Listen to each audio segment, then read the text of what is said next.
the next film I'm going to talk about, slightly less fun. I like it.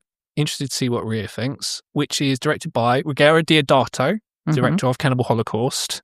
Yeah. And it's called Last Cannibal World, which is the direct translation from Italian to English, but it's also known as Jungle Holocaust. So really you can call it either and it's fine. It came out in 1977 and Ria is going to give us the synopsis. Yeah. In the rainforests of the Philippines, an oil prospector escapes the clutches of a violent cannibal tribe with a female hostage, then searches for his missing companion and their plane. So yeah, it was an interesting one. So it actually says at the beginning it's based on true story, but I don't believe that. Yeah, any film that claims to be based on a true story and you don't know the true story yourself probably is not based on a true story, really. Yeah. But I'm sure it has happened where like someone has kind of flown out into the jungle and has ended up kind of being taken hostage or captive, I suppose. It's a better way to put it. I mean, even better that this film literally opens with them, even the pilot drinking J&B whiskey in the plane whilst they're flying. They love it. It's in every Italian film. They've got to get it in there. The star of the show. And so they sort of come down hard onto the runway. And it's just hilarious because the wheel comes off. It's just like really randomly placed across like the runway. And there's a lot of like obvious dialogue and exposition in this, very on the nose. So it is hilarious. Yeah, that's again another trait of these Italian films, is particularly in like the first 10 or 15 minutes, you're going to get hammered over the head. It's like, you are an anthropologist. It is dangerous in the jungle. Like, you might not survive in the jungle if this happened to you. It's like all this type of stuff, right? There's one line that's like, it's almost as if something forced them to get out in a hurry. Wow, no shit. Yeah. Yeah, like, these films are like mega predictable. Now, full disclosure, I had actually seen this film before. I had not. a few years ago, because I'm a Deodato fan, and it was, I love Cannibal Holocaust, as I said, a lot. So he made this one first before Cannibal Holocaust. Yes, right? So this was one of the first films that he made, in fairness. So yes, it's very different compared to Cannibal Holocaust. I suppose the film that it's kind of worth comparing it to is Man from Deep River. So cannibal film kind of history. So Man from Deep River by Umberto Lenzi is kind of the first of these called cannibal boom, is what it's called, films, where it's, white person in the jungle and then they're innate cannibals and then various things happen. It tends to be like one or two different things. Either he gets taken captive, which is what happens in this film, or in Man from Deep River, like there's different tribes and one's nice and one isn't nice. And all that kind of stuff. And there's a woman who's normally Mimi Lai, who kind of is a native woman, but she is friendly to the white man and all this type of stuff. Yeah. But yeah, what is kind of different about this one, particularly compared to that and Eaten Alive, is how streamlined the plot is. Because the story, you can really explain the story in about 5 sentences. It's like, there's a group of people, plane doesn't crash. They land just in the middle of the jungle. They chose to land there. Yeah, but the plane is damaged, so they can't get out of there right away. They can't get out.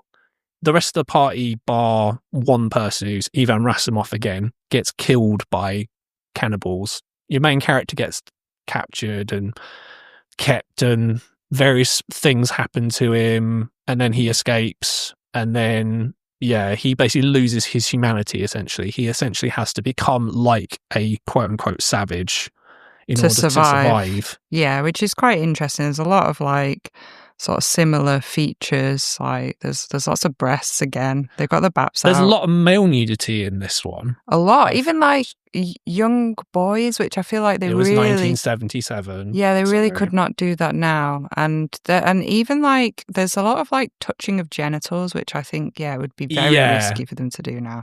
For sure, they didn't have intimacy coordinators on set back then. No, they really didn't. They legally have to now. As someone who works in the film industry, I know. Yeah. I mean, lots of nudity, male and female. So it's not biased in that way, but yeah, definitely a lot of boobs. and some jazzy music again. Yeah, although it's not as quite as funky and ear catching as sort of in the last film. But I noticed a lot of the same footage and stock footage.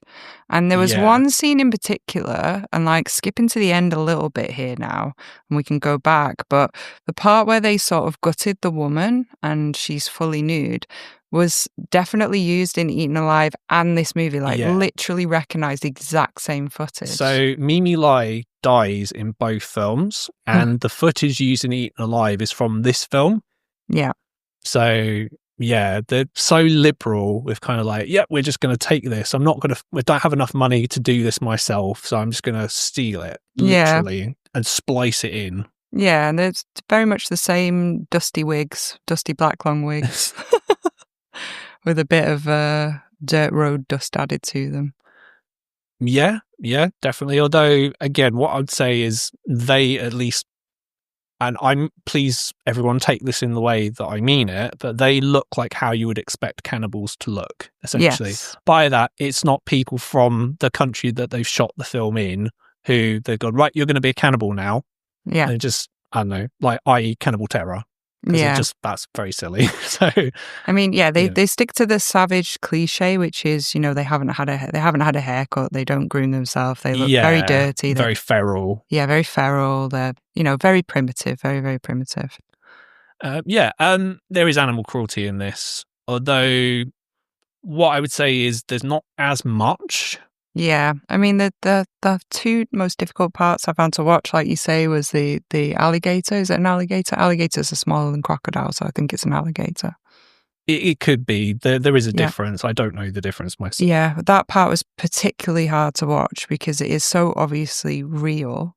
And also the part where she sort of touches him and she mistakes it as he wants her to pleasure him. Oh, yes. Okay. I found it really hard to watch that part because it is very much like sort of women as slaves, and the woman in the tribe, she's like used by the other men in the tribe, and there's like quite a bit of rape in it. So that was quite hard to watch as well. But yeah, the animal cruelty is definitely up there with the difficult scenes. There are good scenes though, and the scene, and this is mentioned, I think, in every review of the film, but the best and most effective scene to me is about halfway into the film. So they have the main character, he's captured by these cannibals, and they think he can fly because they saw him come in a plane. And what they do, and this is cool, is they kind of tie him up around his middle and they kind of make him do almost like a bungee jump. I guess is the best way I can describe it.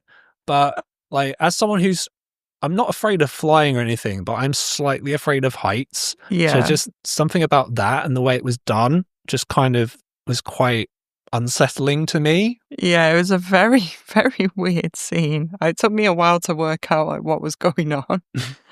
But I did find that scene like odd and funny, but my favorite scene, or the part that I found the most hilarious, was when they built the raft, and because I watched it in Italian with the subtitles again. As did I. Yeah, and they're like, "Yay!" when they built the raft. And then they get on it and they're like, "Oh, if I survive this damn awful trip, I never want to hear the word jungle again."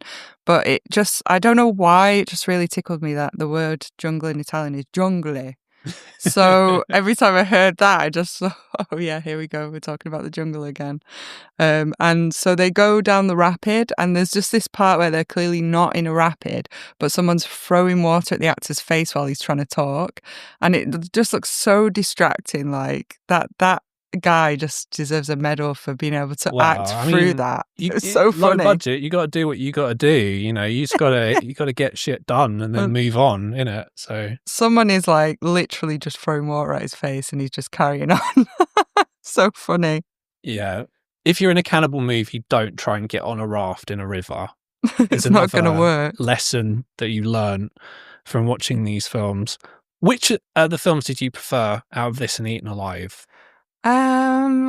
I think Eaten Alive, because more things happen, And it sort of lost its way a little bit when he was on his own and he was, in the cage and he was being like tortured and peed on. Yeah, peed on. It gets a bit like, I know they're all weird films, but it does get a bit lost at that point where you're like, what's going to happen next?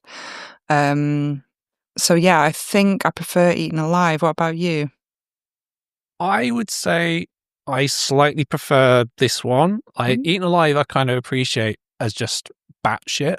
Yeah. It's because so much happens in it that it's almost like, oh my God, like how have you even got so much stuff in there? Whereas this, I do kind of appreciate like the stripped down nature of the film. Yeah. Like the time did pass quite quickly just because once you get past once he's by himself, let's put it that way, he's got no one to talk to. Yeah. I think one of the lessons that maybe lower budget films should learn is not to have too much dialogue in your film.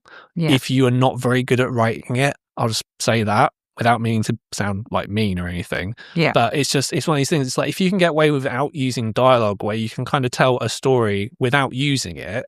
Yeah. So it's quite clear like what's going on when he's like in a cage and he's being like tortured, not in like a horrible kind of like, tied up and kind of having bits cut off him way, more like psychological sort of primitive sort of tortures, like having rocks thrown at you and things like that. Being starved and sure. Effectively a bit like Tom Hanks in Castaway, but a more gnarly version, No Wilson. No Wilson there, just some scraps of like entrails, which it is pretty gross. And to be fair, like that part when I said it gets a bit lost and he's isolated, it does feel like it reaches this level where it's like, this actually feels like quite convincing of what might happen, because it is so kind of brutal and like you say, like base level, like just nudity, savagery, starvation, and just the grim like aspect of what it would probably be really like. Yeah, this is pre-Cannibal Holocaust, obviously. And so what you'll notice is basically before Cannibal Holocaust, when in this time, you don't get the extreme level of violence. So you haven't got like a man getting his skull ripped open and brains eaten literally while he's still alive. Level of kind of brutality. It's just, you'll see a woman die, but it's off screen. And then it's just like, you'll see cannibals eating like her leg, for example. You don't see her literally die because that requires effects and stuff like that. And so it's more about like a Western man, and look, this story's been told like loads of times in different ways, but in this type of film it's like, a Western quote unquote civilized man with money normally, who is basically completely like has that taken away from him, so to speak, and then he has to debase himself to the level of a savage, so to speak. Yeah, I felt like the savages were maybe more convincing, and that's what made it sort of dark. Sure. And there was one part that really made me laugh, actually, when they tied up, it was a native or maybe one of the cannibals that they tied up, cut the wrists, and then these like flesh-eating ants get in. I remember that. Yeah, and sure. Eat the wrist down to the bone, which I quite like. Like in these movies, I quite like. Creative, I quite like the practical effects, because even though you can totally see that they're not real in parts, it is well done. Like the effect is achieved and it's clearly cheaply done, but it was quite a fun effect anyway. It's like a precursor to the scene in like Cannibal Holocaust, which never ever, it's never been shown anywhere, which is the infamous piranha scene, which is not in the actual film itself, but apparently they shot it and they lost the footage or what. I don't know what the story was there. So maybe this is like a precursor to that, which is interesting. Yeah. How many unalived people do we have in this? Feels so horrible saying that. But I mean, maybe this is why you quite like this one, because it did feel like an easier watch, because there's less like brutality and animal cruelty in it, which is difficult to watch. It's still there, but it's not as much, as you said. Yeah, but I mean, for a movie, this is still quite high on the death count. It's 14 deaths. So we have a Komodo dragon, Charlie the pilot with the spiked boulder trap. That was quite interesting. Yeah. the woman called Swan, she dies off screen, but then they talk about it and we sort of see her later on. So Yeah, she's she definitely dead. definitely got killed by cannibals. Yeah, the boy with the ants to the wrist, that was my favourite. A bird gets hammered in the head. A snake gets hammered in the head. A bat gets eaten by a snake. A hawk gets eaten by a crocodile. The crocodile death, which is brutal, it's just gutted. And then we have the uprising of our Western man. So Robert sort of stones 3 boys to the head. The female savage gets stabbed by the other savages, and finally his friend Ralph dies in the plane at the end, which is, it's brutal because he survived that long, and just as he's getting out, sadly he passes. So 14. Yeah, quite a lot of death for, like I said, what is quite a simple film. Yeah, if it doesn't feel like it overstays its welcome, feels like, it does pass quite quickly.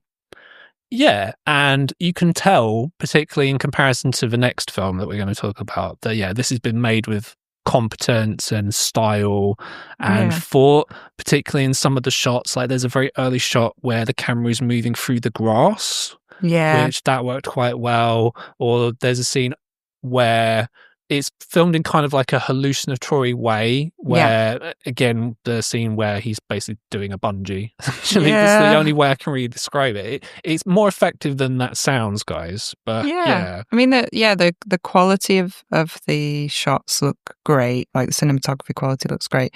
And Nicholas Winding Refn re-released this or put his name to it. Yeah, so I'm going to come on to that in a second. In terms of should this have been a video nasty, is it a no, is it a section 2, or is it a section 3? I think yes, and it should have been a section 2 due to the animal cruelty mainly. But yeah, again, it's sort of hard to avoid that, really. It almost instantly puts it in that category for me. So definitely. So yeah, very, very difficult to kind of argue. Because I remember when we were doing the show before, some of them, it's it depends, your mileage may vary, let's put it that way. Whereas with this, it's well, you got animals dying for real on screen. So it's the crocodile, being gutted is so brutal. Not very nice. It's not nice, It's not very nice. Now, guess where you can view this? On streaming, if you want to watch it right now. It's Tubi. Tubi again? American version? It is the American version, So, okay. Again, so if you have Tubi, that's where you can watch it. So you can do a double bill. You can do your Eaten Alive and Jungle Holocaust, or the other way around. And Greg's not sponsored by Tubi, but he may as well be, really. I mean, it's great. It's fucking awesome. What can I say? And if you're a physical media person, like Ria said, so this has been released by, it's been Nicholas Winding Refn. He didn't release it. It's been released through Severin, but I think he has maybe sponsored the release, or it's through his production company, maybe. And it's also available through 4K. So there's another kind of, it's not a box set, but you've got a 4K version and you've got a Blu-ray version. And with Severin, what I've noticed they do is they have a lot of extras.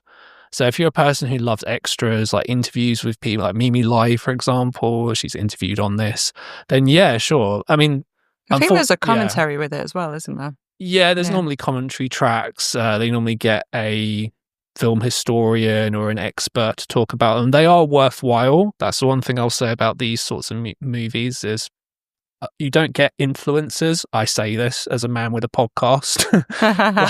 But you don't get people like me talking about them. They're people who actually do good work and know a lot. I know a lot too, but you know what I mean, academics, more kind of those sorts of people, or people like Troy Howarth, who I interviewed on Korean Radio back in the day. He does a lot of these type of commentaries, and they're really good and very informative. So 2 good cannibal movies, I would say, back to back.